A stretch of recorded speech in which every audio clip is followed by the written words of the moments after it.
for some parents who feel guilty for resting, but I feel like you just answered that. Yeah. But think of the oxygen mask. Yes. You have to think of it as you're not resting, you're investing into your child. Yes. Because the healthier the parent is, the better fighting chance your child has. The worse the parent is, if the parent burns out or gets sick or something, then there's no chance for the child anymore. Yes. So you're almost like, taking care of an asset, which is the parent as well. So you have to take care.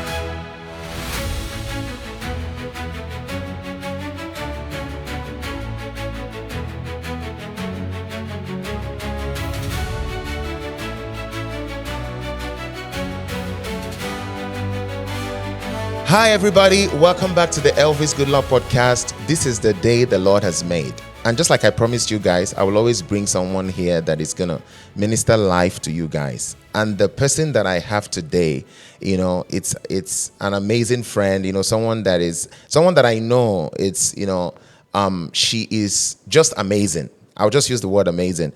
But if you're watching this today, maybe you've been, in the past week, you've been wondering, maybe I'm not doing enough as a parent, or maybe I'm not trying enough.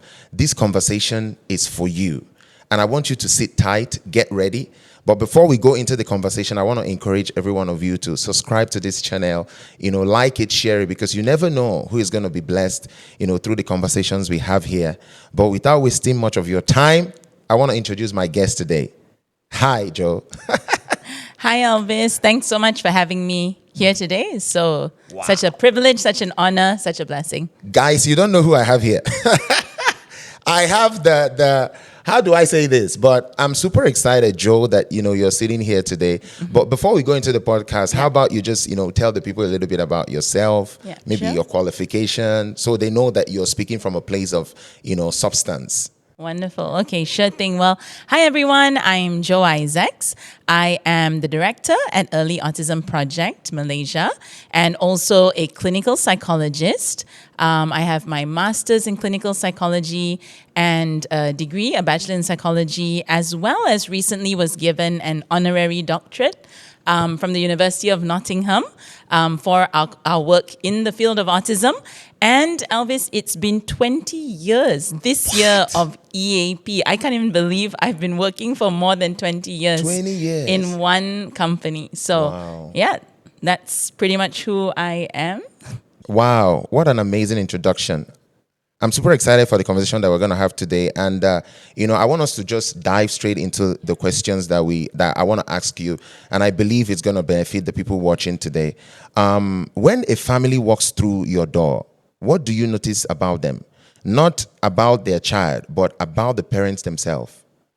Well, that's a great question. To be honest, if we are the diagnosing clinicians, because usually when parents come in and when I meet parents for the first time, it's really to meet the child, their child, to kind of assess whether the child is showing signs of autism and all. So usually, to be very honest, we are very focused on the child because that's the moment where we meet them at the door. We're trying to build rapport. We're usually bringing bubbles, visuals, trying to engage the child. And we do, of course, introduce ourselves to the parents. I think my approach to parents, as my whole team would, is to assure parents of who we are, what we're doing here, and kind of like bring some sort of assurance and comfort through the process, because if they are there for a diagnostic evaluation, that can be very stressful. And so most of the times, when I greet parents, they probably look a little bit anxious, quite pensive, and a little stressed, as we would be, if we had a child that we're concerned going to the doctors. It's that moment. So you really just want to bring some assurance and just walk them through the process, engage them and just kind of bring some assurance. Wow. How much of what, they carry is guilt versus fear, versus exhaustion? I think it's a combination of all. Again, by this time, we did a count, 1,500 children over the last 20 years. So that means 1,500 parents, families have walked through our doors over the last 20 years. So definitely it's a combination of all of it. I think stress and anxiety, but But certainly there would be a lot of grief as well. And years ago, one of our counselors and also Pastor Mervin, he said, when a parent finds out that their child has special needs, it's like a dream has shattered. And when I think about that, and when we've had my husband and I, we've had 2 children, I can't imagine what it would be like for a parent. So there's so much going on. I'm sure there's so much on their minds. And so, we just feel so much compassion for them. Definitely guilt, definitely grief, definitely anxiety, worry. Wow. Wow. But is there like a pattern in how long, parents have been struggling before they reach out? Is there like a pattern to that? That's such an interesting question, because as we come to this 20th anniversary, when I think back 20 years ago, the children that would come through our doors would be more like 6 years old, 7 years old, because they couldn't get into mainstream school. Then the parents came and said, okay, I think my child may have some additional needs. But these days, some parents are coming as early as 18 months old. Their children are 18 months old, 2 years old, 20 months, 22 months. So that shows us that, firstly, the awareness is more. Secondly, parents are more willing to quickly go and check. And of course, the earlier just like anything, sickness, learning difficulties, anything, if you find out earlier with a child, you can give the right therapy, the right treatment much faster. So I think it really depends on the parents as well. If they are the sort of parents who are very involved, very aware, monitoring milestones, then they could come as early as, like I said, 18 months, 20 months. We've had some parents so aware of the milestones. And then we've also had parents who only come at 6 years old, 7 years old, still, when going to school is difficult. But that makes a difference, right? The earlier they come in, and like it makes a huge difference in the life of the kid. Hugely. I mean, I can't emphasize this enough, because, when we think of a delay, sometimes a parent, from their perspective, they may think a delay means it's okay. In due time, my child will catch up, right? It's just that maybe they'll go a little later, maybe they'll start school a little bit later, but they will catch up. But it's one of our missions to share with parents that when you have a developmental gap, that gap is actually widening. So just take, for example, we're going to get a little technical here. So let's say, for example, a child is 2 years old, chronologically, meaning physically they're 2 years old, but maybe mentally, emotionally, socially, they are like 1 year old. So this gap, there's only one gap, a 1 year gap, because they're 2 years old, the gap is 1 year, right? But imagine now they turn 3 years old, but their development is still at 1. The gap has become 2 years. Now they turn 4 years, the gap has become 3 years. They turn 5 years, the gap has become 4 years. So then if you're saying it's fine, they will catch up, it's very, very effortful and extremely difficult for a child to jump 4 years of skills, 5 years of skills, 6 years of skills. And, you just watch typically developing children, they just jump to the next milestone. They're doing maths, addition, subtraction, science. It just goes so fast. And our kids on the spectrum are struggling because there's now a 5-year gap, 6-year gap, 7-year gap. So whenever we talk about early identification, early intervention, and doing an intensive treatment, the reason of the intensity is actually because you're trying to catch up double the amount of years or triple the amount of years. And in our program, almost 50% of the children actually close that gap. So that's the kind of statistic. So that's why there's a kind of urgency and, oh gosh, I wish parents would know, and then parents would do something, because the earlier you identify it, you have that chance and opportunity to close or narrow the gap, and hopefully for as typical a life as possible, to the best that they can. You've worked with families in Malaysia, in US, Australia, and Singapore. But I want to ask this: does the burden parents carry look different depending on where you are? Yeah, I think definitely, just looking back over the years, and of course, my experience in Australia and America was in the earlier part of the last 20 years. I think when there is more awareness in general, there's hardly any stigma. So if a parent says, I have a child with autism, the neighbor will say, I have a child with autism, let's get together. It's very, very accepted, and there's so many accommodations made. Like everybody would know what autism is and support and help out. There'll be adaptations in the community and so much. And on top of that, there will be financial support. So the government will provide, different kind of funding, different kind of support, and so on. So I think that's quite apparent in Western countries. I think in our more Asian countries, there is still more of a denial and more of a stigma, perhaps, because then, we've had over the years, parents ask us, do we declare to the school that my child has a little bit of autism, or is it better not to? And I can see from their perspective, because if they said it, some schools will just go, no, we don't have that space. We can't accommodate. We can't do it. And then it's a no immediately. You know what I mean? So I think there's definitely more challenges in Asian contexts. But at the same time, in Asian countries, if you can, I suppose, pay for private services, you can access pretty good services versus like maybe if you're in a country that's relying on the welfare system and all the funding system, you may be put on a wait list. So I think, I'm not sure if that answers the question. We're definitely, there is more of an acceptance and awareness in the Western countries, but some of our clients have actually moved from Australia to Malaysia. We had an American client that said they wouldn't have received these services if they were in America because of the wait lists. And we've had some American clients even say that these services are better than what they received just because it's privately managed. So I think it's really like there's pros and cons. Yeah, I think the wait lists in countries which have funding, you can basically pass your goal. So, just now I was talking about the developmental age. That's what we call a golden window, where they're so young, they're in the fastest learning rate. The brain is still soft and adaptable. So below 5 years old, 6 years old. So if you're waiting 2 years on the wait list, you can close that window out. And so that's where there are challenges even in more developed nations. Okay, but is the guilt more cultural in some places? Yeah, I definitely would say in Asian contexts. We've had a family, I won't mention from which country, but because we've worked, also with expat families have relocated. So I think we've like 40 different nationalities as well.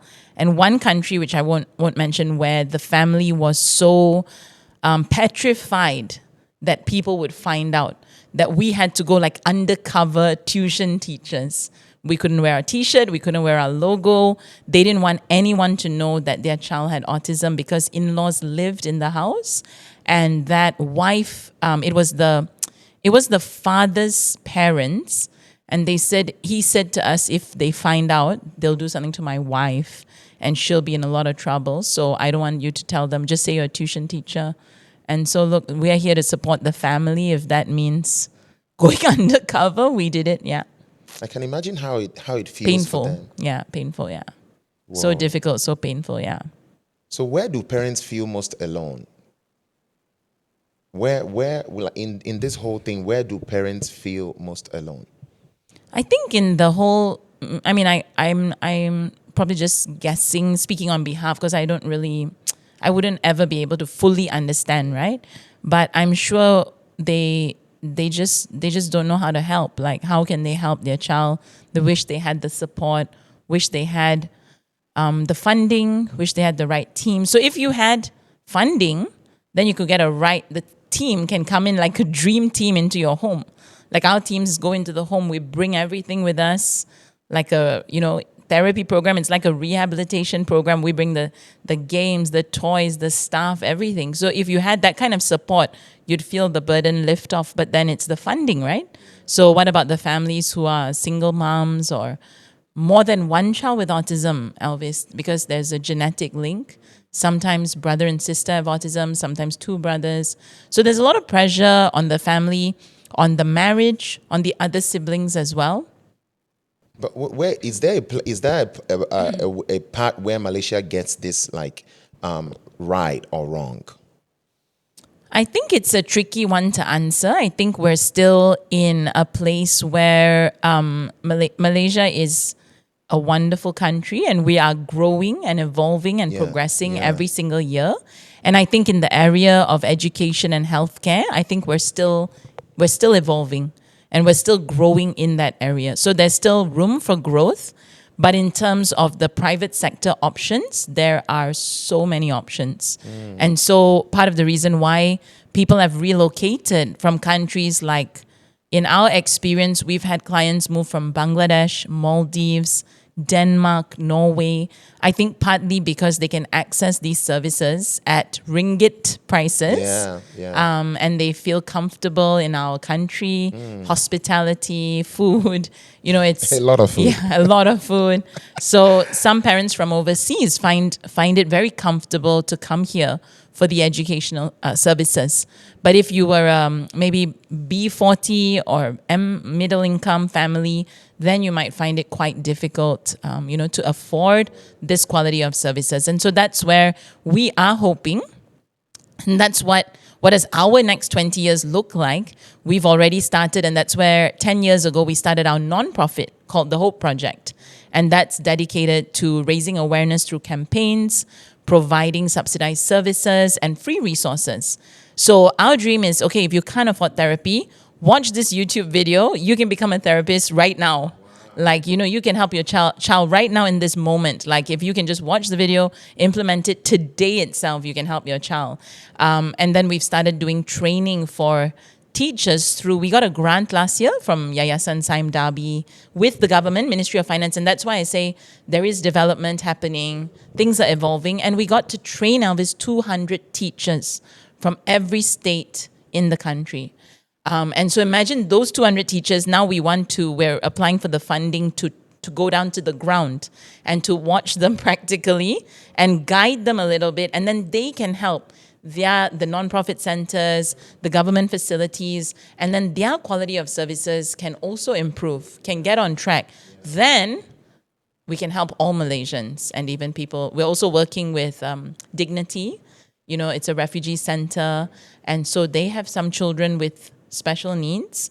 And we second one of our team members through the Hope Project to actually go there for a very subsidized rate and help those families. Amazing. So there's so much to be done. So much to be done, but we're hopeful. Not negative, optimistic about what's ahead. With the way you guys are going, I'm believing that it's gonna get better as time goes on. Definitely. But let's just say a parent is like, there's a new diagnosis, like a parent is diagnosed and they go straight online to research a therapy option.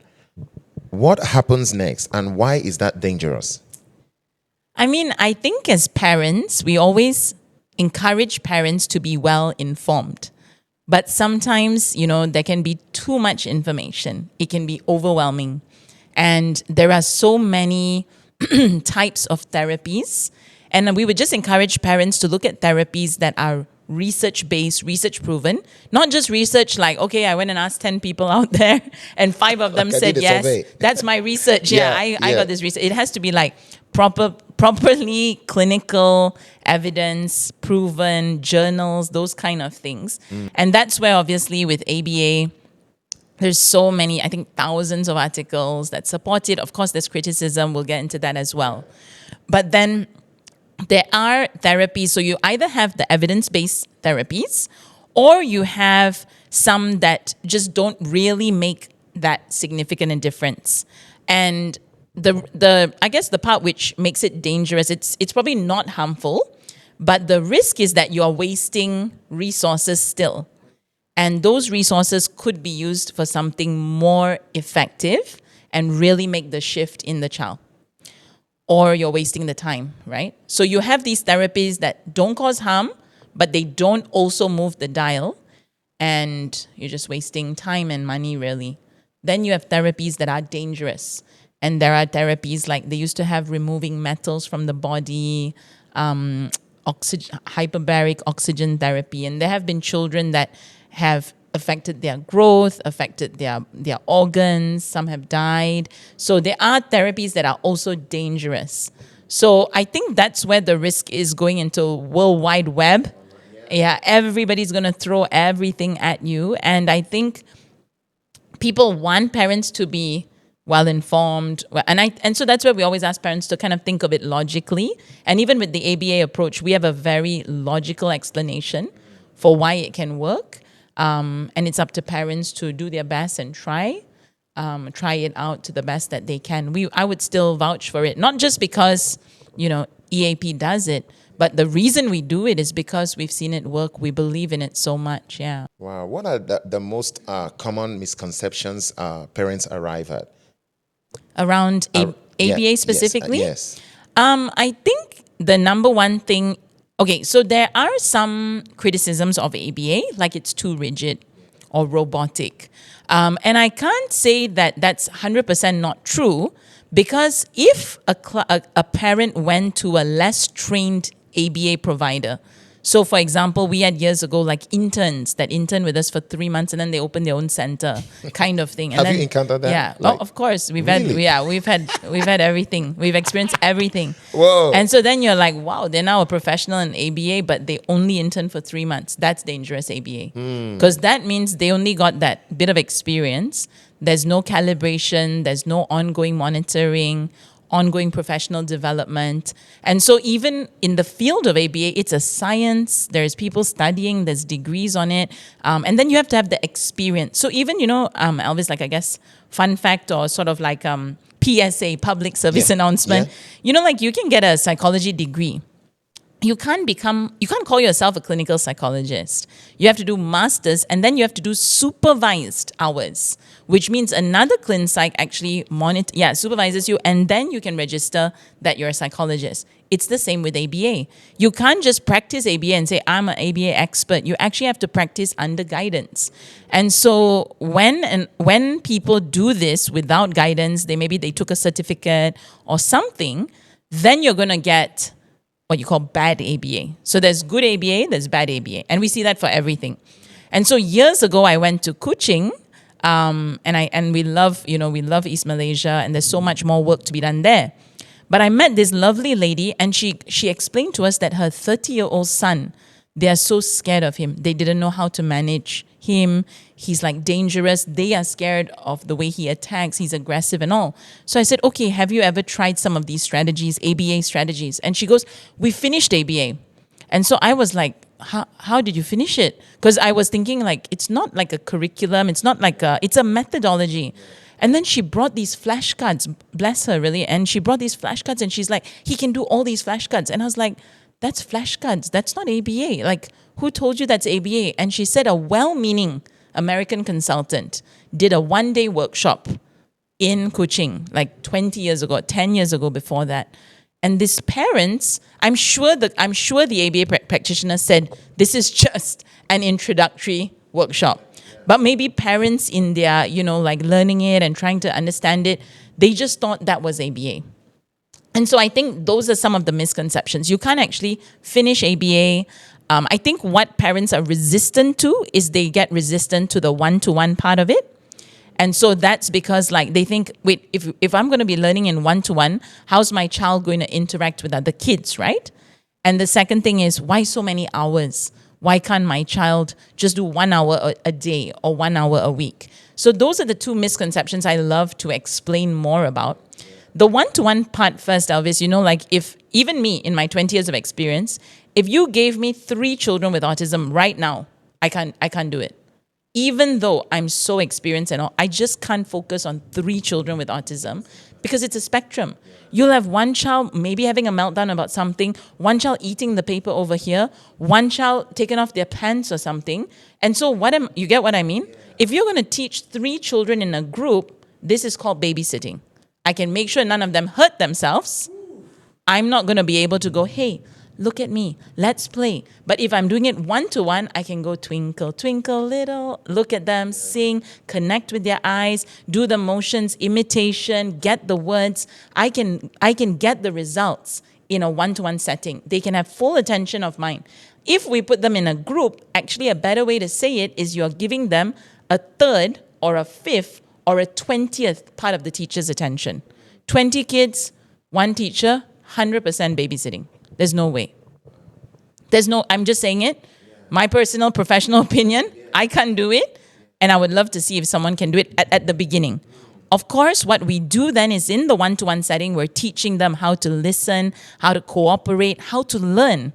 You're using their motivation. You're trying to do all of that to get them to like look at you, listen, engage. Then you start introducing a peer. You start introducing school. You start introducing group. And then they go to school, but now they're ready for it. So that's the one part. And then the intensive hours, which many people are like, oh, that's too many hours. But if you think about your own children, think about my own children, as they develop, the minute they were aware, what would you say, how many hours are they learning? They're learning every moment they're awake. Yes. They're watching everything. Yeah. Things you don't want them to follow, yes, they're doing it. Yeah, right? Exactly. They say no. They push something down. They scold you because you scolded them. So they're copying everything. Yeah. Even if you don't want them to follow, so that means they're learning 100% of the time. Yeah. Think about a child with autism. They're sitting in their own world, oftentimes, stimming on the same thing, playing in their own world. And if you did 1 hour with them, 12 hours, let's say they're sleeping, 11 hours, they're practicing staying in their own world. And that's the huge, like, I am so passionate about explaining this to parents because whatever they practice, they're going to do more. Wow. So if they're practicing no eye contact, no speech, no attention, and stimming in a corner here, they're doing this 5 hours a day, 6 hours a day, 10 hours a day. That's going to be what is getting stronger and stronger. So when you bring in a therapist that's coming in 6 hours a day, even though it sounds intensive, and a good ABA program should not be like, sit down. It should be so based around the child's age. So if we start with we call them babies. We only do like 3 hours a day or 2 hours. We're on the floor, we're playing with them, singing songs. You're just trying to engage, interact, following their lead. Everything they touch, we're labeling it. That's what ABA is as well. So can you see how the misconceptions, it has to be adapted to the child, to their age, to their challenges, and to what we're trying to get up. Try to build those foundational skills. I could talk about this for hours. I'm so passionate about it. I love the way you're talking about it. I can feel the passion, Can you also realize it actually makes sense? Yes, it does. And so if you're trying to catch them up and close the gap, you are basically chasing time. So those intensive hours are not just, this one again, you're doing this again. You're actually playing with them again and again, and you're pulling them out of their world into our world. Wow. Engage with us. Wow. And it's very effective. I mean, we love what we do. When you see the kids, this, I'll just stop here for a moment. There's just too many stories. Like when our kids, I can't wait to hear all the stories. I got too many stories. I love it. But I want to ask this: what therapies gets overpromised? Are there therapies that get overpromised?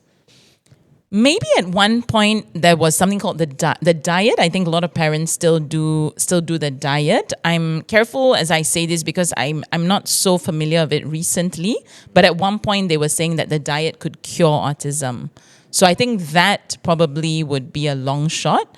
Like we ourselves don't use the word cure because the challenges with autism can be there throughout a child's lifetime. It's just that they develop and they improve so much more.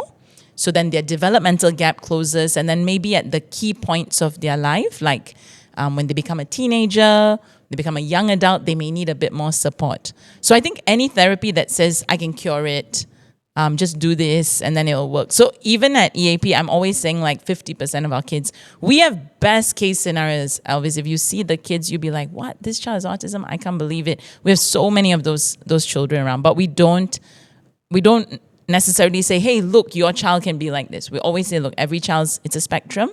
We're going to do our best. So I think any therapy that said curable, I'd look out for, yeah. I feel like it's also great, you guys do that because, you want the parents to be in awe of the development of their kids. Wow, I didn't know they can actually get to that point, just following the growth and following the, the whole thing. It's really amazing. Yeah, I think I put myself in a parent's shoe. I would want to know what's the long-term game. Yeah. And I'd want to be prepared adequately. So we tell parents it can go in 3 directions. Wow. One is they can catch up fully and they'll go to mainstream school. Second is they stay in that moderate phase and they need some adaptations.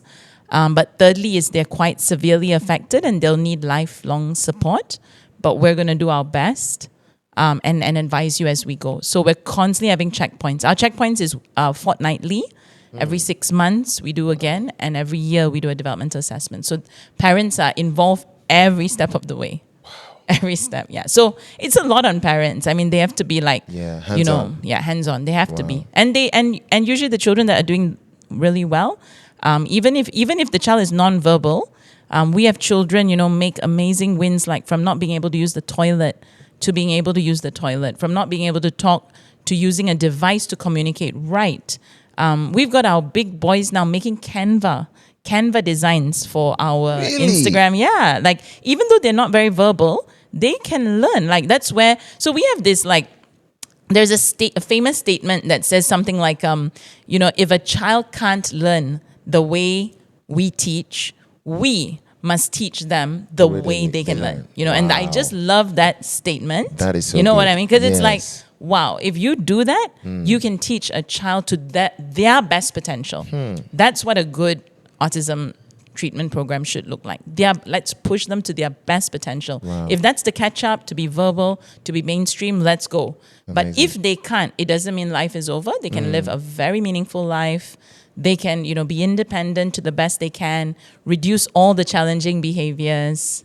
Wow. Yeah, it's incredible. It can be meaningful. Is there a way social media makes this worse? I think it has its benefits and it has its downsides. So maybe not just social media, maybe things like movies. At one point, a lot of people, have you heard this, Elvis? Let me ask you one quick question. Okay. Have you heard like that people with autism are very musical? Yes, I have. Or like geniuses? I have. Right? I have. And would you think everybody or more, like when you think of autism, what's the first thing that comes to mind? Do you, like many people would think musical, genius, like human calculator, pianist. Yeah, I've heard that. I've seen. I've seen back home. There's this guy. Like he's an autistic person, and he's super good with violin. Like he can play, like very good. And people will invite him, and he will come like play for like events and all of that. Yeah. I've seen that. Yeah. So that's amazing. But do you know that there's a categorization of the autism spectrum called savants. So there have been movies made about savants because they crack the code. They're like amazing geniuses. Like there was this, like just different examples in the cinema and stories. But I think if I'm not wrong, and the stat maybe is the same still, it's only 10% of people on the spectrum.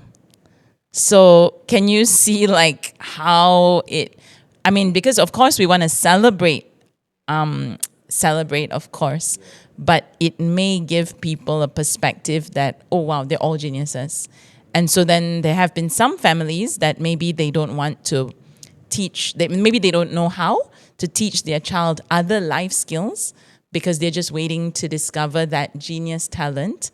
When actually to make life meaningful for them, they need to be able to do the independence, the basic things like go out in public, keep their clothes on, hygiene and toileting and eating. And that's the reality of like children on the spectrum could actually learn all those things. To eat independently, to go to toilet independently, to be independent, brushing teeth, learn how to communicate. Communication would be a huge part. Because, another thing that people often know about autism is there's tantrums and behaviors and meltdowns. But behaviors are a form of communication. And so if we taught kids on the spectrum to communicate in a way, and think about it, if you and I couldn't speak English, we ended up in some country, we're taken here, there, everywhere. That would have been something else. Exactly. Imagine if you didn't tell me today, Whoa. we're filming here. Somebody just dragged me here, no idea, sat me down here, gave me this. I'll be like, I'll be having a tantrum. Yes. Think of the pandemic. How many people actually had tantrums at home? Because how long is this lockdown? Yeah. Tell me something, right? Yes. That's a glimpse into a child with autism's life when we don't communicate to them. So us teaching them to communicate to us is so important, but us taking the trouble to communicate to them, this is what the day looks like. This is why where you go to school and then after that you can't go swimming because it's raining, or like you have to communicate. If not, Some of our kids throw their iPads because the Wi-Fi is down, or they don't understand that, so there's all these things. There's so much, and we essentially can teach them everything. We teach kids how to be flexible, how to cope with changes, how to get their hair cut. And I just share one quick story first. So one of the first kids I worked with in the US, shout out to him. I mean, he's so big now. We've lost touch with the family, but Karim, if you're listening, he's from Egypt, Egyptian little boy. He was like so small, but his hair was so big. Never got a haircut. And I was like fresh as anything. This is 2006. I go to the US as an intern, and I'm his therapist. His parents, I need a part-time job. His parents also needed, help. And so I'd go to their house at 7 a.m. and we'd work on this hair cutting program. So shout out Michelle Sherman. She's the amazing USA consultant that taught me how to do it. And we did this desensitization. And before I left to come home to Malaysia, his mom, 20 minutes sitting in the barber, he sat down and got his first haircut. The mom was crying. I was crying. I mean, these are kinds of milestones that are like priceless. Like I think as parents with typically developing children, we're constantly complaining that they're noisy, they're this, not doing their homework, messy. But we have no idea, like what parents with children on the spectrum, go through. They would like give anything to hear their child speak, have haircuts. There's so much that we take for granted, I think. Yeah. And for you seeing that, like, it gives you a glimpse of hope that, if this can happen for this person, anything is possible. Yeah, absolutely. Wow. Yeah. Amazing. So what should a parent, actually be looking for when they evaluate a therapy or intervention? What are the non-negotiables? I think firstly, I definitely would encourage parents to ask, of course, all the qualifications and so on of the people that are going to be working with their child.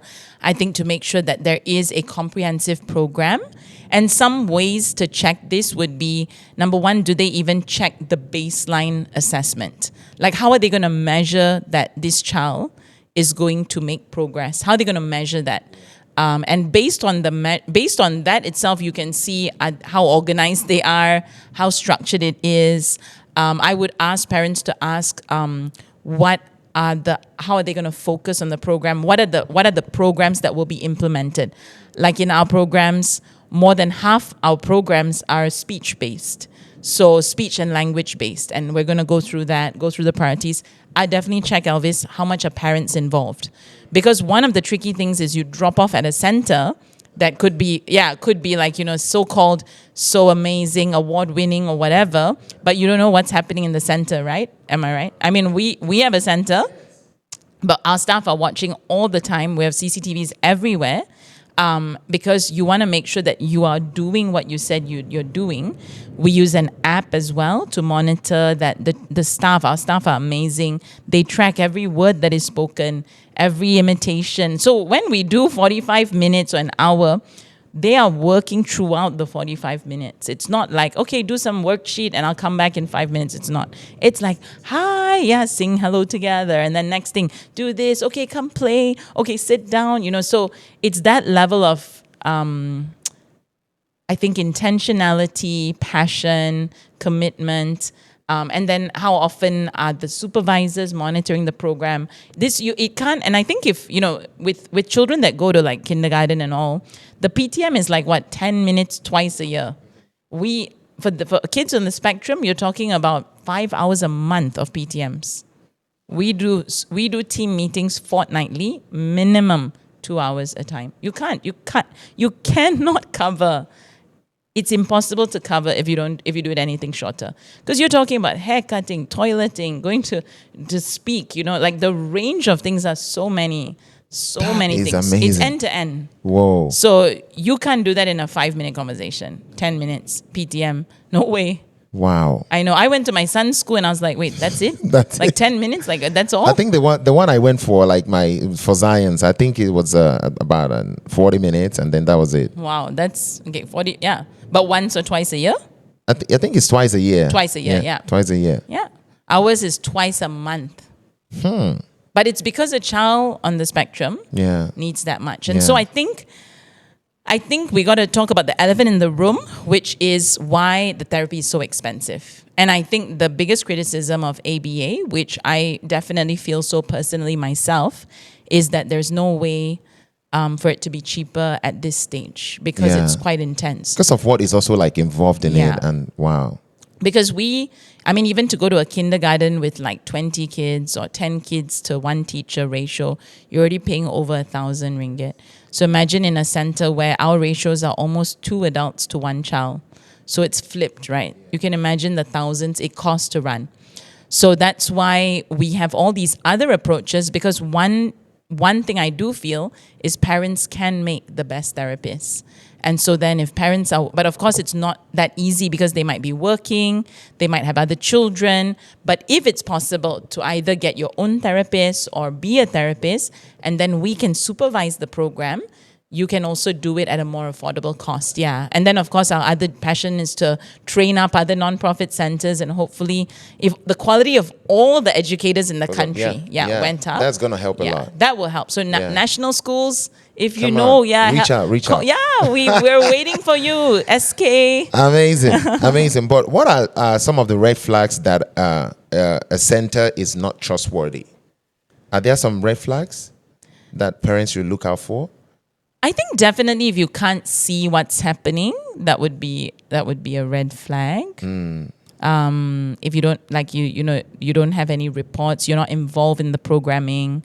Of course, if there's any signs of marks on the child, any kind of roughness and abuse, that was huge red flag. And sadly, there are those kind of situations. I mean, in EAP as well, we do have children have bumps and fall over and all of that. But that's where we're always reviewing the CCTV footage. It is very, very serious in our workplace if a staff did anything to a child, whether intentionally, that's totally unacceptable at all. Accidentally as well, we would be very, very firm about it. Warnings, disciplinary action. But so far, there's so many eyes in our place. Like our supervisors are walking around all the time. There's people all the time watching. So there's a lot of accountability, and I think that has to be there. So I think if there's no reporting, there's no clarity on what program you're doing, and then you can ask, what's the training of the therapist? What's the screening of the therapist? You can also see how they interact with their staff. I think those are all some of the important signs. There are also some very well-meaning centers out there, amazing people over the years that have, had the heart to help. But I think maybe a bit of my personal history as well. My dad was a pastor, and then he worked for Malaysian Care. And so I, from the age of maybe 4 years old, would follow him for all these different things. So at 4 years old, my sister and brother weren't born yet. So I'd go to like shelter home, and I'd have my birthday party there in like an orphanage. And then at like 6 or 7, for all the 6, 7, tweens, 6, 7. That's for you, Isaiah, my son. But if, at that age, I would follow my dad to Malaysian Care. And before pre-printers, pre-laminators, we would color the visuals. So Malaysian Care did so much work for special needs. And then I volunteered. My parents sent me to like Bethany Home, a home, and I lived there for like a week volunteering at 9 years old. I personally feel that was a bit young, but okay. So a bit of PTSD. Whoa. But I mean, they're well-meaning home as well. But what I told my dad is, as I grew up, I said, like, one thing I noticed in many of these homes is they always lack funding. So if they lack funding, they have the heart for it, but they're always split between There's trying too much work limited. So they don't have the training, they don't have the expertise, but they want to help kids, but they don't have the funds, they don't have the teachers, they don't have the resources. So I would say even to well-meaning, well-meaning people, like I've noticed sometimes schools taking in kids with special needs, and they say we can help them, but I'm not sure if that's a good idea if you're not trained in that, because then you're actually taking the child's time. And sometimes maybe they are really well-meaning. So that's where we're thinking, can we help support that school to like coach them or train them or develop them up? But if not, we might be accidentally doing a misservice as well. Wow. So I would never claim, even though if somebody who was visually impaired, blind, came to our center and said, could you help us? Of course, in my heart, I would want to help them, but I have zero experience teaching Braille. I can't we can't do visually impaired. Wow. We can't do hearing, sign, like real sign language. We can't. Yeah. But if it was learning difficulties, ADHD, all of those autism under that spectrum, yep, we're experienced. Yes. We're confident. Wow. I think that's something that we got to bear in mind. Yeah, because I don't think centers intentionally start, I hope, they don't intentionally start to like, hey, let's rip off parents or something. I don't think anybody does that. Yeah. But maybe people see, oh, there's a space, there's a market. Maybe the intentions. I think it's always good to check our motives as practitioners. Yeah. I also feel like what you guys do, I feel like it's a calling. Like if you're not called to do it, at some point you're just gonna deviate or maybe start doing something else. Yeah, absolutely. I mean, I am now, when I worked for this company at the start, I was the first Malaysian staff. There were two of us, the American boss and myself. Now we are like 90 people. And if you came... 90 wow. staff. Come on, Tiffany is one of them. Yeah, exactly. Amazing. Shout out Tiffany, who's in the background here. Shout out to you, Tiffany. Yeah, and so we got like 90 amazing staff. And we got 20 plus supervisors, managers at that level. I mean, this includes like some interns, some part-time therapists and so on. But if you met, I would say, I feel pretty confident if you met any of them, they would carry a similar vibe, passion, excitement. Wow. So good. And what we're so proud of is we're 100% Malaysian. So we're not saying that these staff were imported from, England and America, the best teachers from overseas, but Malaysia has the best teachers. So good. And Shout out to Malaysia. Exactly. Malaysia boleh, My okay? second home. Malaysia boleh. Amen.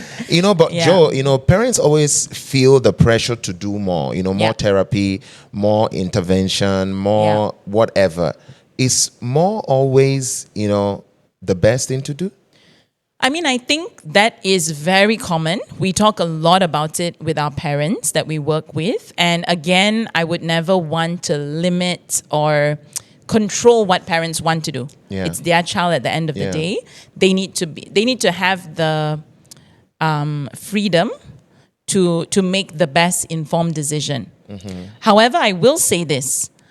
It is better to do one program that is super comprehensive, super intensive, and covers all bases than a variety of little programs.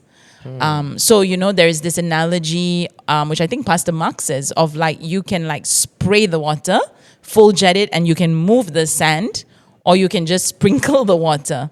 And sometimes, even parents with a lot of resources, sometimes because they have so many options, they do a little bit of speech here, a little bit of OT here. Then let me get a music therapist to do the music part, and then I just do a bit of this. And every day I occupy. But the question is, who's leading the program? Who's leading? Wow. Right? Wow. So how is this going to drive forward, and how are we going to see that gap close and that milestones? And then when you have an eclectic, so usually for programs like these, we would go...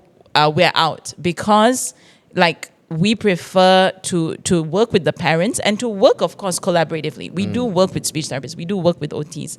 But we want to make sure that the approach is quite systematic and quite strategic, and we're really moving the dial on all areas. So take, for example, we're using visuals.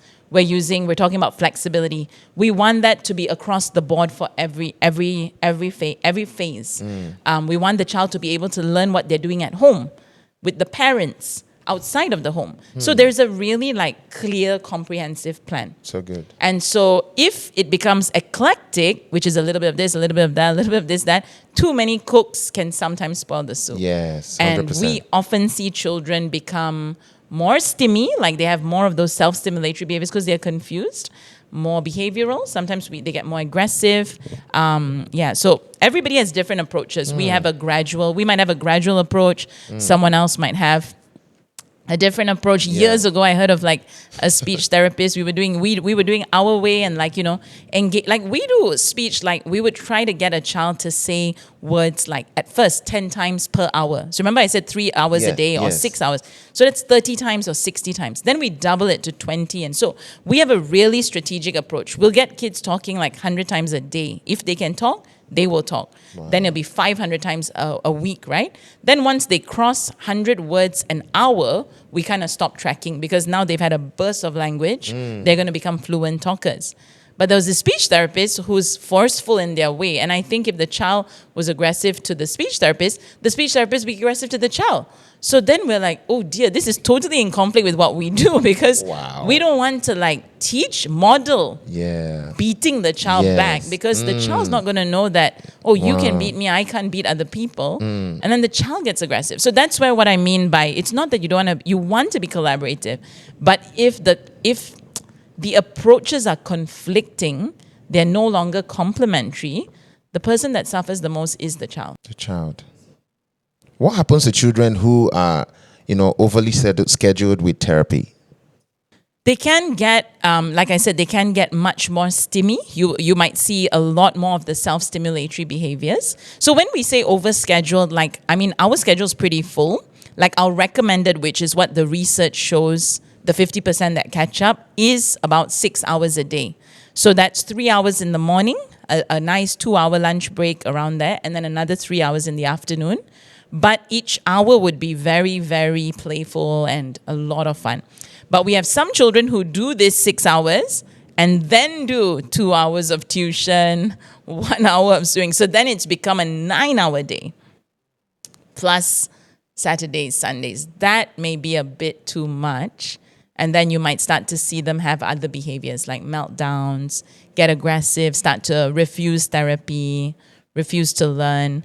And for some of our students, even those who are quite verbal and, they're able to go to school and all, sometimes they do struggle with a bit of anxiety, a bit of depression as well. Because sometimes they can feel like they're a bit different, but they can't understand why.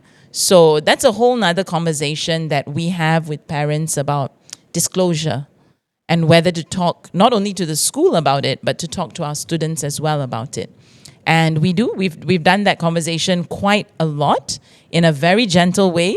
We explain what autism is. And I had years ago this really touching conversation with one of my students.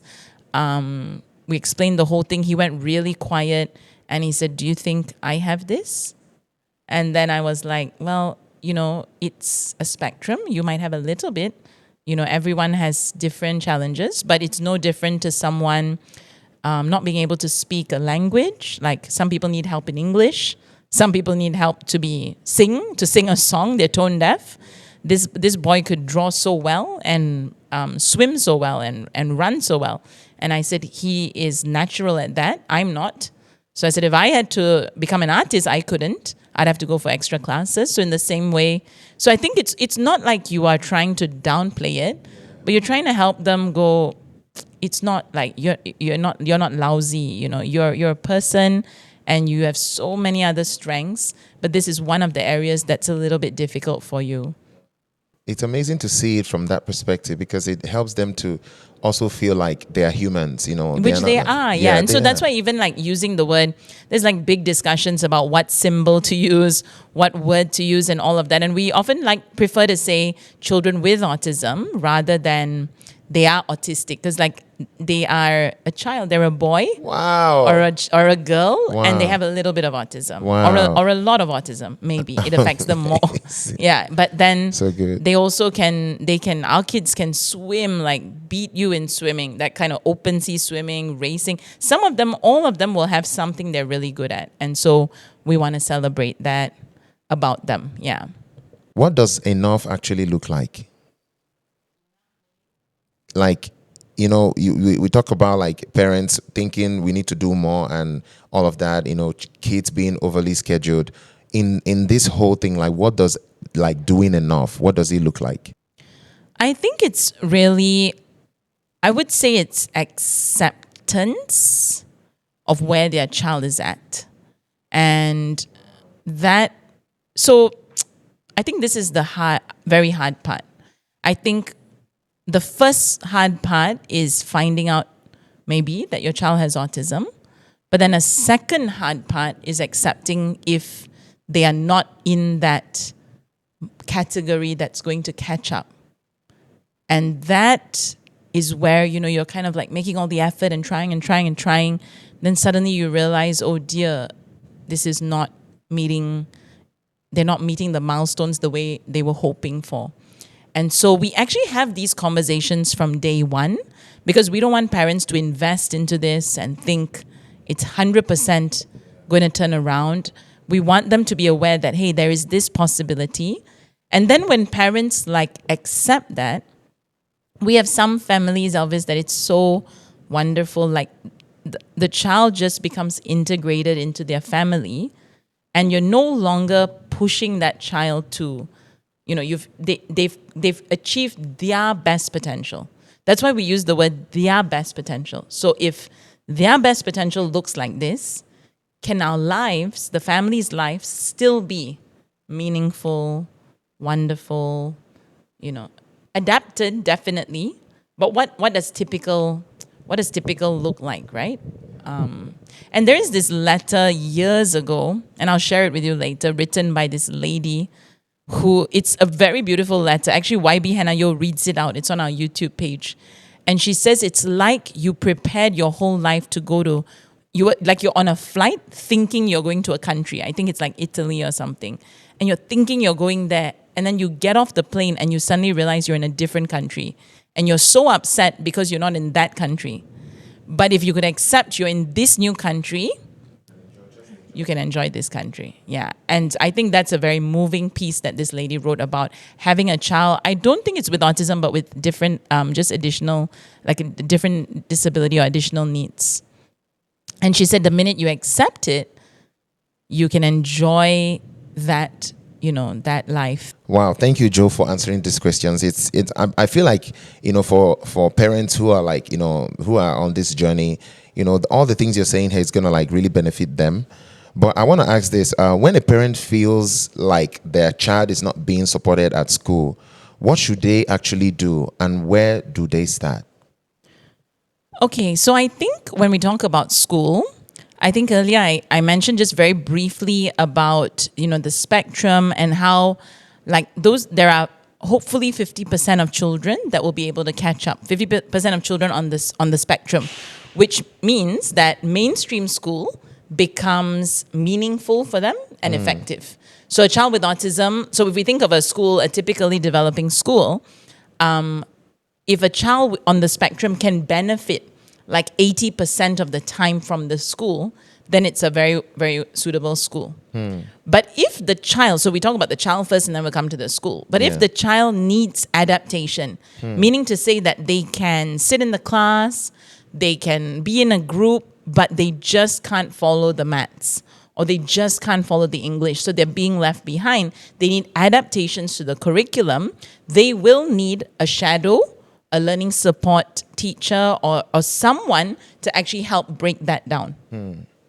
And then there is another group, so 3 levels, I would say, another group of children where they have some cognitive impairment. So we actually haven't talked about IQ in this chat yet, but IQ is something we measure. And so typically developing IQ is from 90 to 109. That means that a child is learning at the same rate. Someone who is needing some adaptation, maybe their IQ is 70 to 90. But if they are more affected, meaning their IQ is 40, 50, it is kind of inappropriate and almost cruel to put them in the school and they just sit there. Wow. You get what I mean? Yeah. So I think that's where then, at some points, people kind of fight for all inclusion. But I would still, even as a practitioner and as an advocate for people on the spectrum, I'm not really into all inclusion, because what if the school doesn't have the resources to help those children that their IQ is affected? Because they need a totally different kind of classroom. They need different, some of our kids, we do an adapted school curriculum. They might take 2 or 3 years to do kindergarten curriculum. You get what I mean? Or they might take 2 years to finish year 1 curriculum. And then they might plateau at year 2. And then are we going to force them to learn year 3 content, year 4 content, just because everybody else is doing the curriculum, force them to do it? What if they just can't learn? Their brain can't cope with it. Shouldn't we do other things like learning to do grocery shopping, learning to vocationally paint or make, make food or recipes or something else rather than just kind of push them through the school system. So I think when we talk about inclusion, we can't just go after the school. We have to also see, was that appropriate in the first place? And I feel like, of course, if we look at America as a model, and I know from the little that we know, every state in America runs differently. But essentially with ABA programs, they only go up to the age of 6. And then the children go into the school system. But from what we understand is the special education system in America is very well established. So almost every school, and maybe I'm not getting my facts 100% correct, but it would be my assumption that many schools in America will have a special education classroom. So then inclusion is fine because they go into the class, but they have their own class within the school. You get what I mean? They have a special education class. So that's where then they might be learning like fine motor things, gross motor things, brushing teeth, toileting. They're learning all that sort of things. Like in Malaysia, we have what you call PPKI class, which is like for kids with special needs, and they're all put together. It's supposed to be 6 students to 2 teachers. And I know there are some challenges with that because of the training and also like adapting the program. But I think essentially to start off first with the school, we have to see, is it the right school? Do they have the resources? For a child with autism, is school the best option? And then what kind of school? Wow. And the thing that I think schools have to be careful about is, are they able to cope? So there are some schools that just say, if the child is needing learning support teachers and all of that, we just can't. Our classrooms are too small. Our resources are too limited. So if you need a shadow to be in the class, we can't do that. Wow. But if your child is in that 80-90% of IQ and they can cope, then you're very welcome, do the assessment and come on in. So I think if parents feel they're not supported by the school, I think it's really what the school promised. If the school said, hey, we have the resources, we can do it, then they should bring it up to the school and ask, hey, what's happening? Can I be more involved? Can you share with me what you're working on?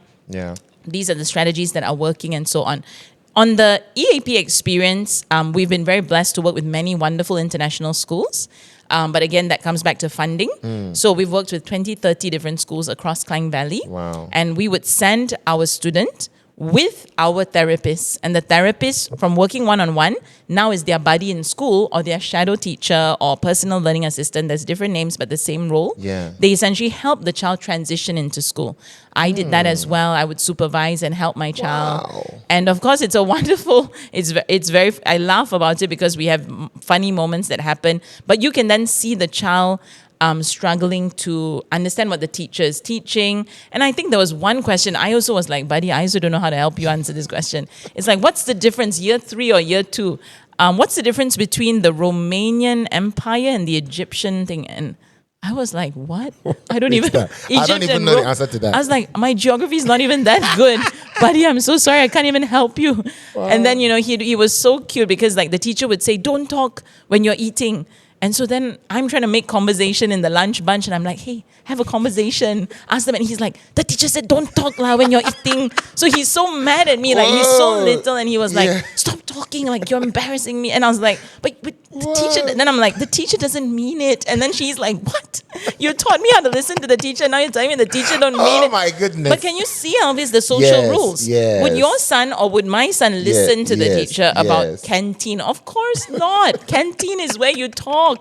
But because the teacher said don't talk, our kids are like, okay, make sure. So I think if they're going to go into mainstream school, there needs to be sufficient support. Whether that's provided by the school, which there are some wonderful schools doing that, or it's provided by a service provider that comes in parallel and supports the school, which some schools allow.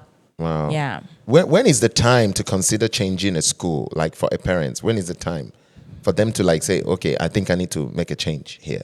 I think if the child is really struggling, like you're not able to work together with the school. But to be honest, Elvis, one of the challenges is if in Malaysia, in the Malaysian context, because there's quite a high registration fee, I think parents would also be hesitant because they've already paid quite a high registration fee. I think some schools you could even pay up to 10,000 ringgit just to enter the school. So you're going to definitely think 2 times, 3 times, before you 5 make times. that. Yeah. Wow, And that's where I would say maybe really think through it before you go into the school. Work with like a service provider, like, you know, like some experts, autism experts that can help you as well, and have those conversations with the school as well. But I think when it's the right time to maybe pull out of school is when the work is just getting too difficult. Meaning to say, like I used a bit of percentages just now, if your child is benefiting 80% from the school, then definitely it's a right fit. Yeah. If your child's benefiting 50%, then you got to think, is it worth it paying for the school's fees, paying for the EAP fees to support them in this school? Would it be better to just pull them out and do a homeschool kind of program? You know, or if my child is only benefiting 20%, that is not great. not worth it. Yeah. Basically only joining the snack time, the rest of the time just sitting in a corner, then like you're wasting the child's learning time. Yeah. So Joe, you know, just now we're like in the topic of inclusion. So I want to ask, like, what role do other children play, you know, when it comes to, you know, supporting a child with autism? So I think there is an ideal expectation, and then there's a realistic expectation. So I often realize that when parents or even doctors say, you know, transition to school so they can be around other children, that is a very good, if it worked, that's amazing. But and so let's talk about the ideal picture first. The ideal picture is that a group of kids are playing, a child with autism enters the scene and can play together. And so if the child with autism has already learned how to imitate, the skill of imitation, he watches the other kids and imitates them as well. But in our ideal mindset, we are thinking that these children are going to include this child with autism. We're almost expecting them to be like a mini adult. But going to so many schools, having children, my own self, and even my own personal children, teaching them about autism and all of that, it does not come naturally. Because children are just kids. So they just want to have fun. They're just playing. They're just like, they're going through maybe their own insecurities. You know, girls are like, who's the cool girls, who's like, they've got their cliques and their school politics as young as 4 or 5 years old. And then you introduce a child with autism and we kind of expect everyone to understand what to do. It doesn't always work that way. But is there a role that they could play hugely if they are included in the process? So what I mean by that is, and there's been a big like kind of conversation and debate around this. When a child with autism goes into a class, do we tell the other children that this child has something different about them? Do we tell that he has autism? Sometimes it's obvious he has a shadow teacher. He might be wearing noise cancellation headphones. My own kids tell me that, oh, I think this boy has autism. He always flaps his hands. But if my kids didn't know that, they said that some of the other kids are very mean to him. They think he's so weird, so annoying, always ask the same questions. And these are the same things we see our students go in and struggle with because the other kids didn't know that this child is on the spectrum, learns differently, and what can they do about it. So over the last 10 years, we've also done this thing called Kindness Starts With Me. And we wish it's a Kindness Starts With Me campaign where we go in, we do a short 20-minute conversation about how children look different, heights are different, skin color is different, learn differently. And so in the same way, a child may learn differently from you. And so then, therefore, how can you behave towards them? But again, Elvis, we're thinking this is an ideal, perfect world where the little kids are like so innocent. They go, yeah, wonderful. I'm going to do this and, you know, march along being a wonderful buddy. So we do this lunch bunch, buddy up with a child with special needs. And there are precious kids that will do that. There are also other kids who are already in the gaming world, online world, and they start going around saying, you look like autistic lah. You got autistic. And then it becomes worse. So I just feel, can children be a great part of this ecosystem? 100%. But it still needs to be monitored and facilitated, and the teachers have to be doing that, or the shadows and all that. But essentially, you could do that. So how this works in a controlled environment, not the real environment, because real environment, there's really very little control, especially you're talking about canteens that have hundreds of children running around. It is very easy for our student with autism to be totally overwhelmed, totally lost, totally left out, to be blunt. But in a controlled environment, meaning to say, hey, in the house, let's invite a kid over for a play date. And then during that play date, we teach them how to play with each other. And the typical child is volunteering. And we've had wonderful children volunteer. And the minute they know they're there to help a child learn how to play, you see another side of them. Yeah. They become these like mini friends, teachers. They become almost protective. And these are like the children that are very, very, they'll grow up to be your doctors and world changers. They're very precious. And I'll share one quick story. We had a child years ago in a class, and everyone was accusing him of saying something. And I was there, and I was going to butt in already. And I was going to say, you guys just stop it. I was like, I'm getting angry. How can they treat our kid on the spectrum? Because he's totally blur. Like, he didn't realize. He thinks they are his friends. And they're just kind of teasing him and all that. This is kindergarten. Wow. And one little girl stands up. She's so sweet. She bangs the table and she says, stop it. He did not do that. And if you accuse him one more time, I'm going to tell the teacher. And they all kept quiet because she could see that they were, picking on him. Wow. And so that's what we're trying to do. Imagine if all the schools could do campaigns like this. Stand up for each other. Don't tease, whether it's autism or not.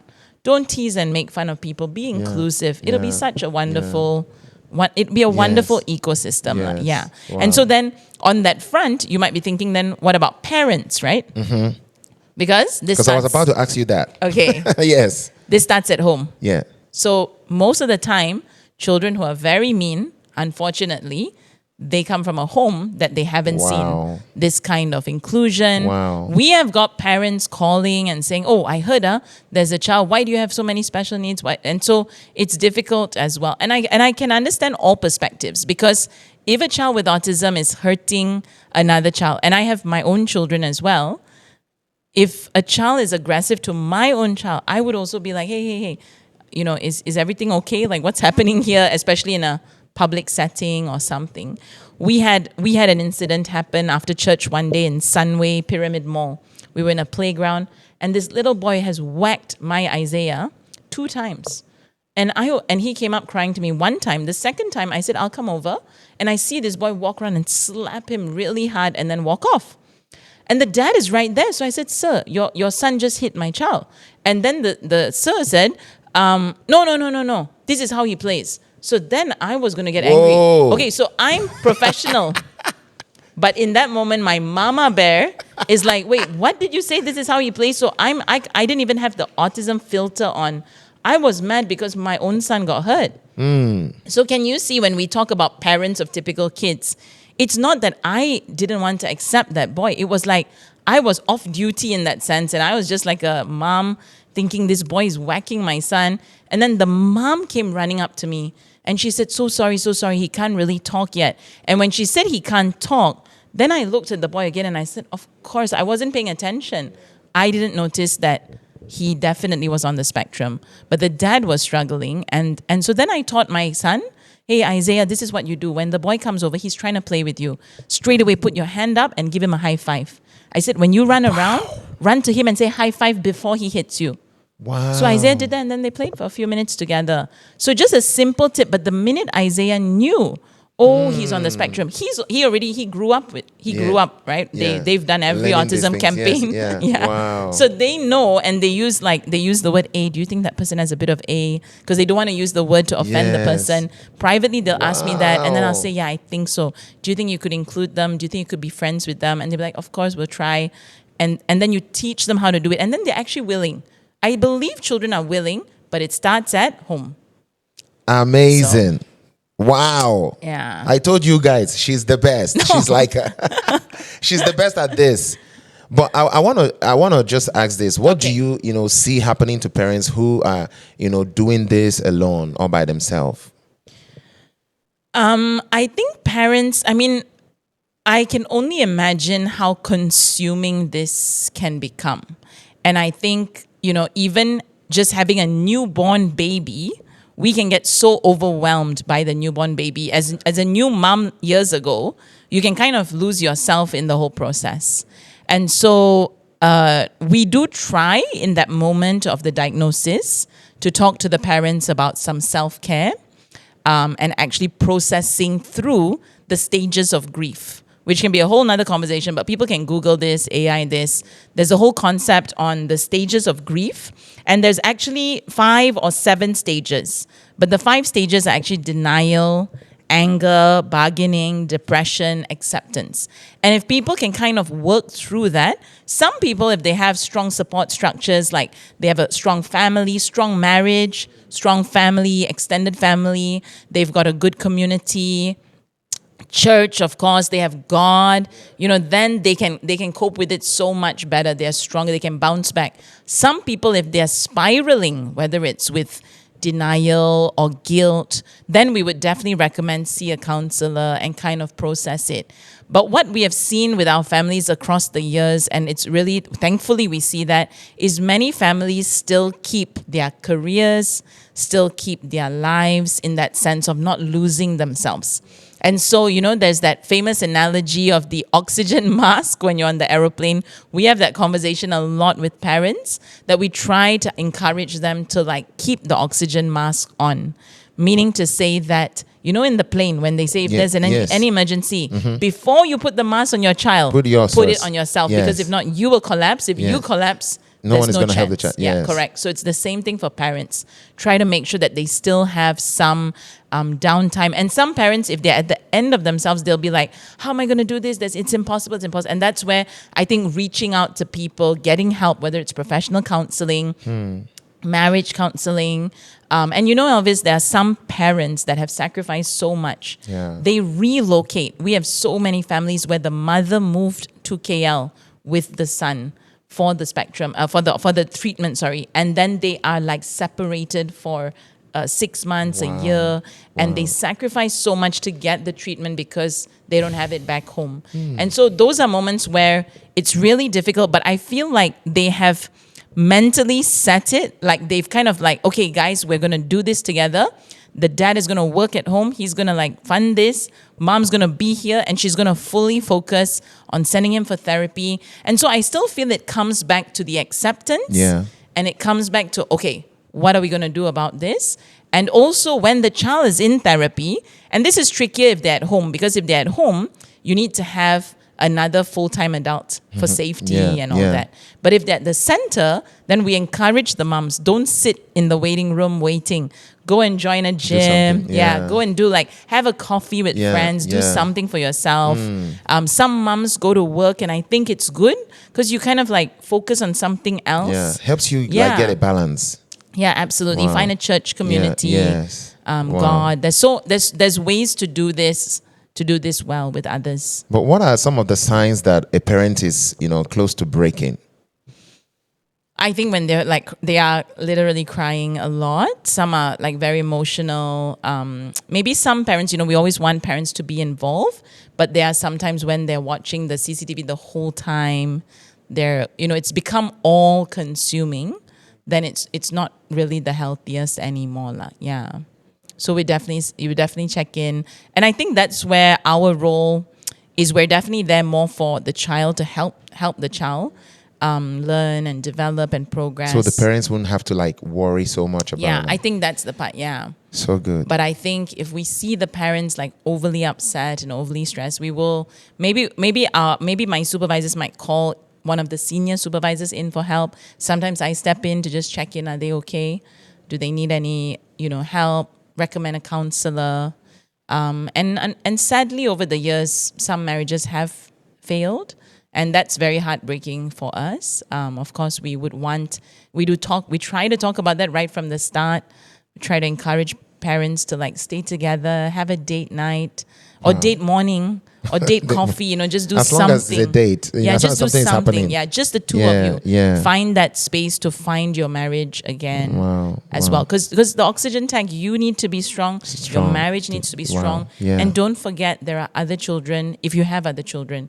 And some families do it so well, where the other children are also, like superstars, they've got their own thing. But some families, unfortunately, the child with autism becomes the biggest priority. Yeah. And the other then child, the other kids will, they suffer it. Correct. And so and then, our therapists are so fun. So then they come into the house, and then some children have even said, I also want to have autism so I can get all this attention, and I also can, get all of this. And so we try to bring our toys out to them as well, include them in the therapy, get them really involved. Yeah. So it becomes a family. I think it can be done really well. We have a story coming out this April 2nd where the whole family, you can see them really doing it together really well. Yeah. So good. I'm sure I'm gonna ask you to tell our viewers where they're gonna see that story, because I would love to see it. But there's this narrative that says the more you sacrifice, the better parent you are. How do you push back on that, without feeling dismissive or of how hard this actually is? I mean, I think definitely being a parent itself, there is a huge level of sacrifice, right? Like it just goes from your finances, your sleep, your time. There is no parent that wouldn't have to sacrifice, whether you want to or not, right? Because if your child wakes up in the night, you're not going to go, hey, it's me time, I'm sleeping, forget about it. They will wake you up. Deal with it yourself. Yeah, I want to sleep. I want to sleep. Please don't interrupt me. Yes. No one is going to say that. Yeah. So, and then let's say finance. It's not like you're going to go, okay, you know what? I'm not going to buy diapers for you. I'm not going to buy milk for you. I need to buy my coffee or whatever. No one's going to do that as, mature parents. So I think there is definitely a degree of sacrifice. I think it does come down to being objective though. So when it comes to sacrifice with resources, it has to come down to the bottom line of what can we afford and can we spend within our means.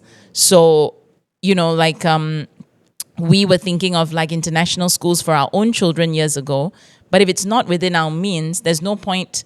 You just can't do it. So you have to find an alternative option that means you can still pay for a house, pay for food, and so basically on the financial front, it still has to come down to dollars and cents. And then I think with the families that they discuss and decide, hey, our child has this golden window, why don't we relocate for this 1 year? And let's just give it all for the 1 year. So I think if there was a time to invest and really go all out, it's in the golden window. So we have families that came to us when their child was 3 years old. We would say now is the time because there's so much that can be done now. But that same family went off, did something else, came back to us at 10 years old. And then we go, look, you're going to spend the same amount of money. Now it's not going to make that kind of significant difference. So then we ask the parents, are you sure you want to invest this? Because we're not going to see the results you're hoping for in a 3-year-old. So I think those are some honest conversations, and then the parents have to decide if they want to go for it or not. Yeah. But definitely it is, I feel it is a conversation that needs some discussion, deliberation, but don't ever let anyone force you into any decision. I would say don't, because if the parents disappear, if the marriage fails, if they collapse with sickness or whatever it is, it still affects the child. So that principle of the oxygen mask still has to be there. So just be practical about it. If you're going to give your child 6 hours of therapy a day, if you take an hour for yourself of me time, that's not bad. You should do it. If you can do it, do it.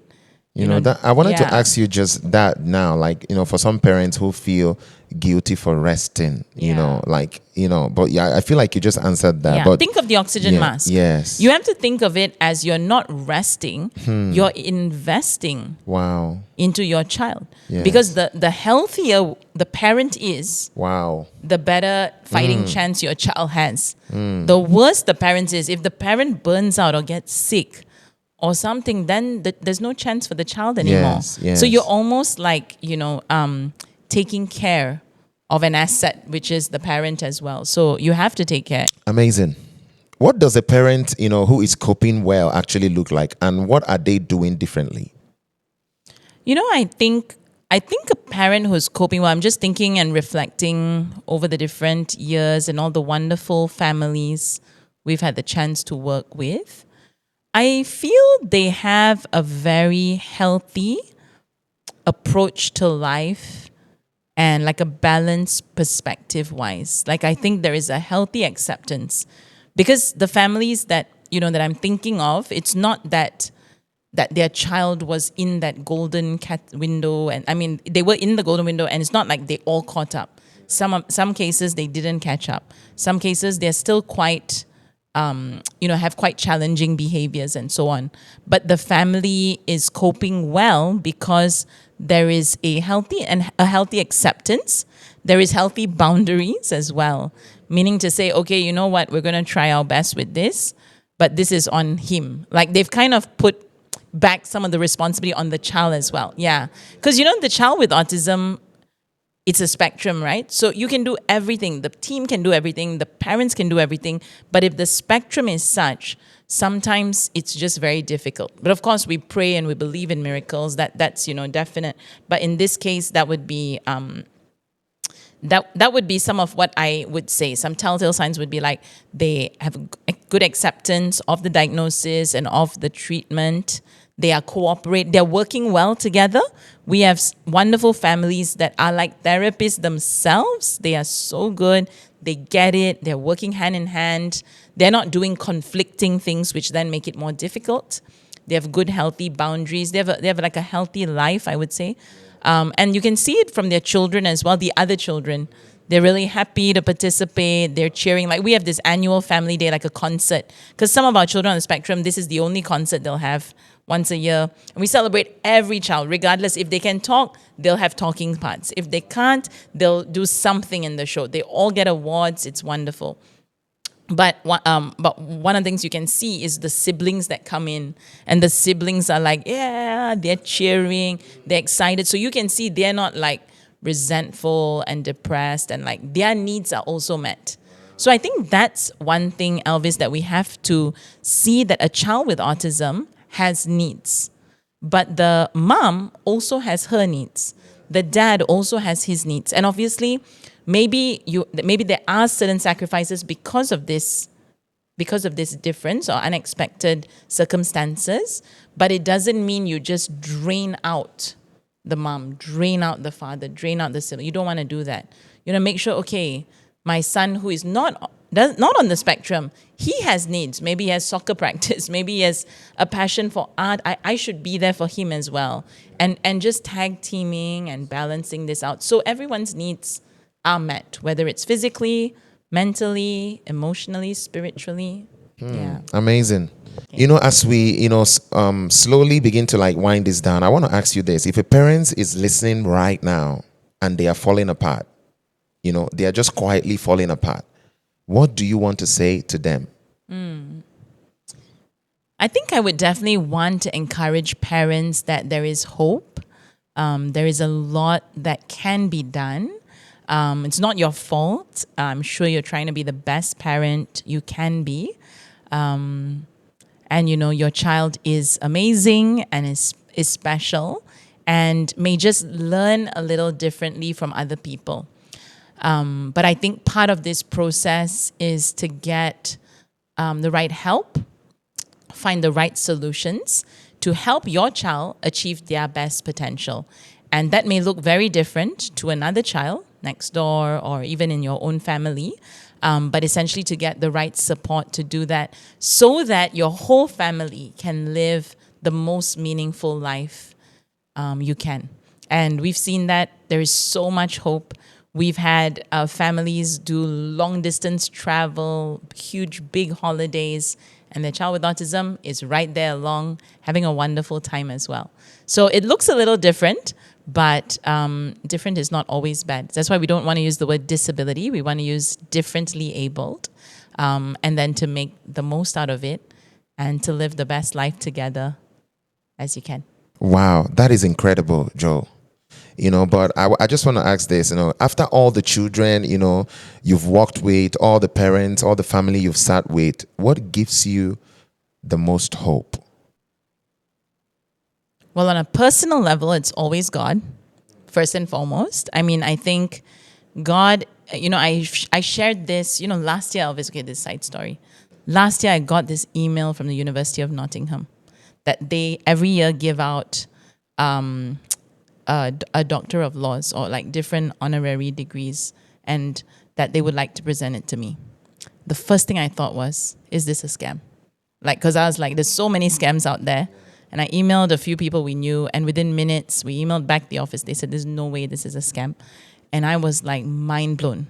I never in my wildest dreams, my dad has a PhD, like a proper PhD. And he always said, Joe, you need to do your PhD. And I was like, Dad, I'm now a mom as well, pastor's wife. I'm a full-time, I have like 90 staff. I'm not doing a PhD. Yeah, I said, maybe one day a university will recognize my work. I just declared that. And I said, maybe one day. I was just shocked that it happened last year. And last year, I was the same age as my dad when he got his PhD. I got the doctorate, the honorary, in the same year my now late father-in-law got his PhD. And I was able to bring both my dad and my father-in-law for this ceremony with my husband, of course, and some of my amazing workmates and colleagues, because it's really a team win. And I thank you so much to the Nottingham University for recognizing our work. But my father-in-law then passed away this January. So it's such a memory that God just gave that to us. But in my speech, I said that my name, which everywhere I go, people are like, how do you pronounce your name? Jochebed. And I was like, it's a very difficult name. My dad named me this name, but it's Moses' mother from the Bible. It also means give glory to God. And so like this career, this whole field of autism, it wasn't my plan or my desire. Somehow the doors just opened, I would say in the most God story way I can ever describe. And even though I've tried to run away from it a few times, maybe every day at one point, maybe I've tried to give it up or like tried to get out of it in some way, everywhere I go, I will meet a child with autism. I will meet a family with autism. And in all that I do, now 20 years later, I didn't start thinking I will work in this field for 20 years. We will start some nonprofit. We'll have 90 staff. No idea, no clue. But every step of the way, I was like, God, does this honor you?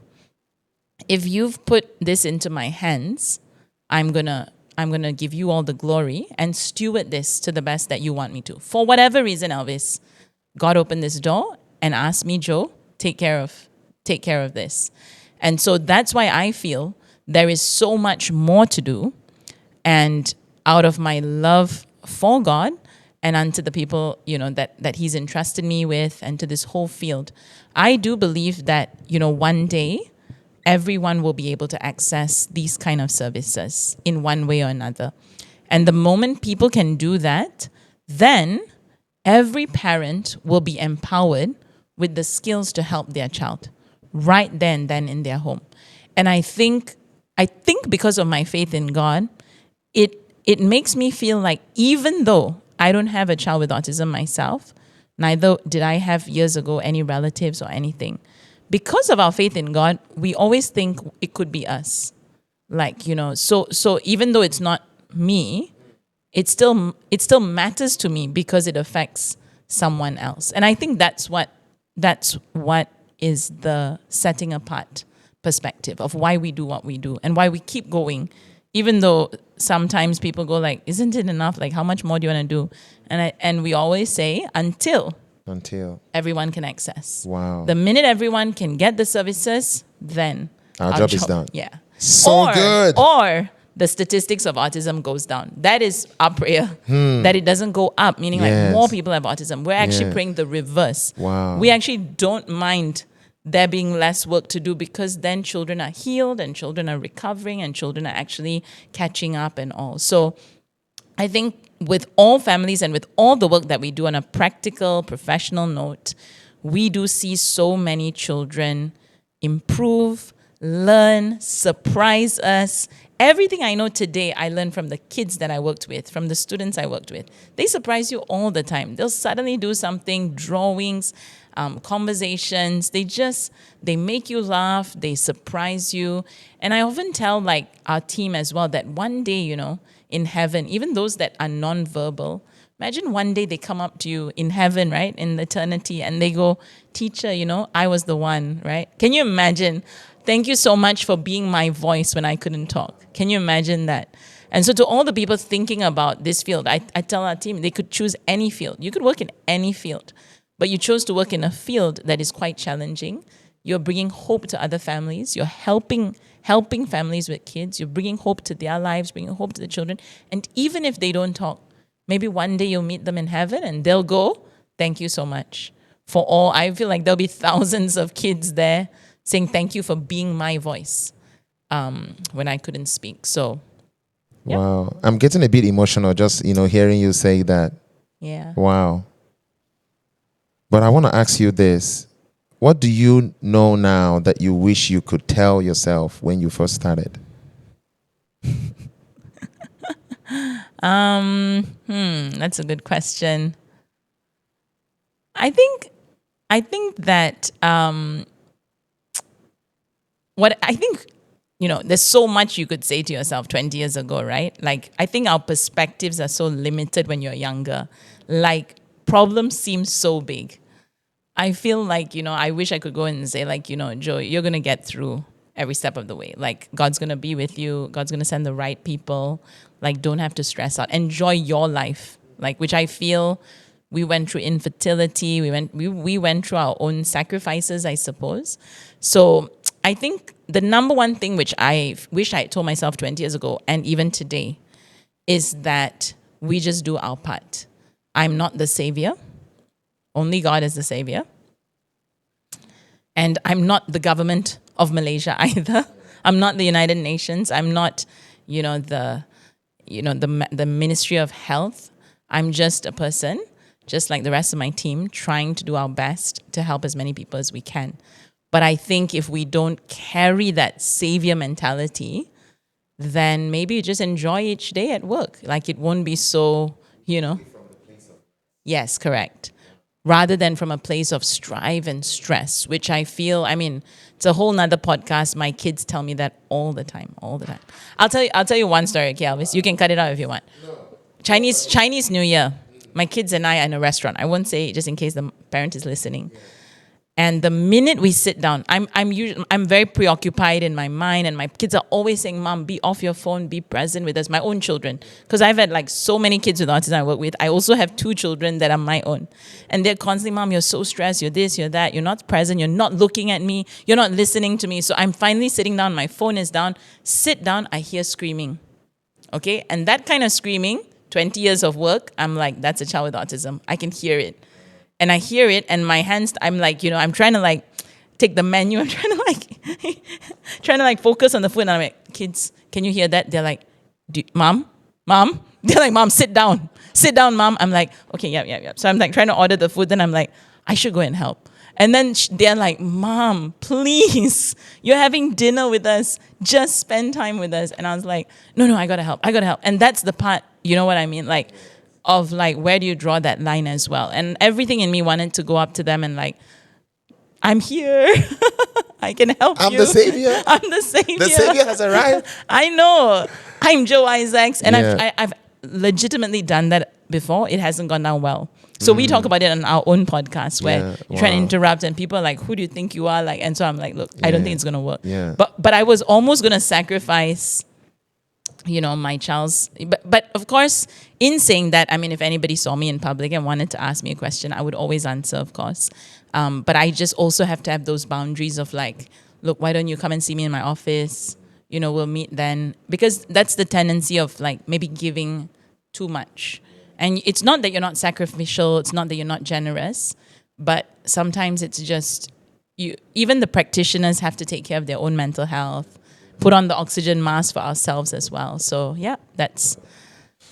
We're almost at the end of this. And I want to just, because usually like whenever I record a podcast, I always want like my guests to like, say a word to the people that we are focusing on, be it young adult. Now this is with parents, who are like, on this journey. So I want to ask you this. What is one thing? What is just one thing, just one that you will say to a parent, that is listening to us, for something that you want them to start doing differently, starting from tomorrow, starting from right now as they are watching this? What is that one thing?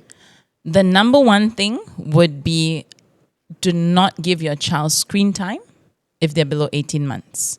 Number one. I would say that to any family, anybody. And if they're above 18 months, till even 5 years old, only 30 minutes a day. Maybe 3 years old, 30 minutes a day.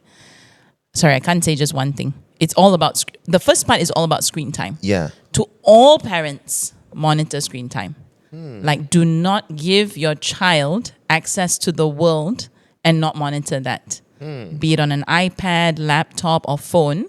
In our own home, we only allow devices in public spaces with no speakers. So at all times, our ears are listening to what they're watching. And if they're watching just YouTube shows or something, I actually sit there next to them during dinner or whatever they're doing to watch the content. We teach our kids what to watch. So that would be something to all parents across the board. You have to monitor the screen time, especially with the development of AI, apps, all kinds of crazy things happening online. Yeah. And if you don't monitor that, set all the safety networks, controls, all of that. So that's the whole thing about screen time. I'm not saying that screen time causes autism, but an excessive use of screen time, you can Google this, American Academy of Pediatrics, all talk about it. Excessively, it affects speech, it affects attention, it affects social skills hugely. It affects us as adults. Yeah. What more young children? So my kids are not getting a phone till 16. My eldest is almost 12, so we'll see. We got 4 more years. I'll keep you guys updated if I manage to follow through. So she good. can use my phone. She can text her friends from my phone. Yeah. But everything is all open at the moment. Wow. Second thing would be for everybody to download an app called the CDC, Center for Disease Control Milestone Tracker app. So any new parent, it's the CDC, the Centers for Disease Control, the famous from the US, they have a free app in English, and you can just track your child's developmental milestones so that you can monitor yourself if your child is having any kind of delay at all. And I feel like I only know about this because of my work. But all our staff who are now, many are moms, many are becoming moms, right? They all monitor their children's development. So then their children are developing speech, no screen time, their eye contact is developing. So we're making sure you're almost doing like a preventative therapy, if that makes sense. So even before any signs of delays are showing, you're trying to preempt that by making sure that it's like how parents do tummy time, all those things is all to ensure the development is happening, right? So you want to do that, secondly. And thirdly, to all parents is, I wish that all parents could learn the basics of ABA. That's why we have Autism at Home. It's a resource portal. It was free, then we were trying to keep it alive, so we only charge $1 for it with all the downloadables. I saw that on your website. Yeah. I'm like, wow, $1. $1. It's not even enough to cover anything. Yes. So maybe we should just make it free again. But basically, YouTube has all our videos. There are the first 5 units. That is just a beginner's guide, like a basics. People study for years and years, Elvis, but there are some core simple things that we've taken from our years of experience, made it super simple so that every parent can just access it straight away. So those would be the 3 things. That's my PSA everywhere I go. Limit the screen time, monitor that closely, make sure you know the developmental milestones, and if there's any delay, you be the parent to go, no, I think something, I need to check. I want to make sure. And until the coast is clear, you keep pushing that until your child speaks fluently, attends, does well. Then, and I was that parent. I will not give them screen time until they talk fluently. I'll engage, do all of that. And thirdly, of course, is be empowered as a parent. Be your own child's teacher. Yes. Parents are the best teachers. Yes, they are. Because they are watching us every single day. They're there with us. And we are there 24/7. The therapists will go home, teachers will go home, but you're there. You're doing the shower, you're doing the dinner time. All those are learning moments. Yeah. So, wow. Thank you so much, Joe, for doing this. But I just want to, ask you this, like for parents who are like looking for you, where can they find you and Autism at Home community? Can you just tell us where they can find you? Yep. Well, our website is autismmalaysia.com.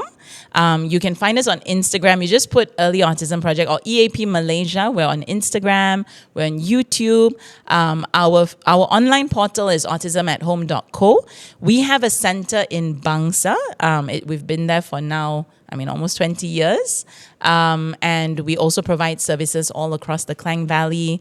But we would start with just meeting your child first, and then see how we go from there. So Joe, what about the community? How can we, better support and help, with people with, who are on this journey? How can we better support them as a community of people? Wow. There is actually so much that can be done. We have something called the 4 A's. The first A is awareness, just being aware that autism now affects almost 1 in 30 plus individuals with autism, being aware of the challenges that people with autism may present. Then the second A is being willing to accept someone, whether it's in your child's school or a play date with a child with autism, someone in, community, church circles, connect groups, just being willing to accept. But to be willing to accept means that you have to do the third A, which is to be willing to accommodate.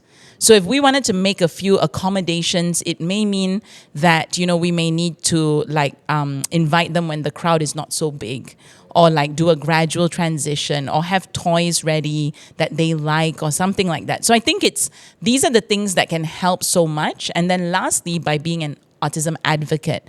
And that is so easy right now with social media. So this is where social media can be good. April 2nd is World Autism Awareness Day. And so with just a flick of your finger, you can reshare. Yeah, you can reshare someone's story. You can wear blue all across the world. I think it started in the United States, lighted up blue because autism affects more boys than girls. So while it may be a bit stereotype of boys or whatever it is, it's just really making a statement that, hey, I'm wearing blue on Thursday, April 2nd, to stand with children with autism. This year, in our 20th anniversary, we're actually doing a run for autism. It's a digital run. So 20 km for 20 years. I'm going to do my first ever half marathon. Let's go. It's digital. Let me clarify. So that means I'll do 1 kilometer on Thursday, 1 kilometer on Friday, and accumulate it. Wow. But then on 18th April, we're all gathering in Lake Gardens for the final lap. And we've got a neurodiverse band coming, an autism-friendly band, autism-friendly ambassadors, autism-friendly vendors. So these are children, young adults that have actually cooked food, and then we're supporting their businesses, like wonderful people like Autism Cafe Project, Ideas Autism Center. There's so many, NASOM, so many wonderful NGOs that are encouraging their young adults, young people to do this work. So by coming for something like this at Lake Gardens, you can get a t-shirt, merchandise, whatever you support. It helps raise awareness. It also helps raise funds. So there's so much that the community can also do. And not even if you don't have somebody in your world that has a child with autism, so what? We don't need that.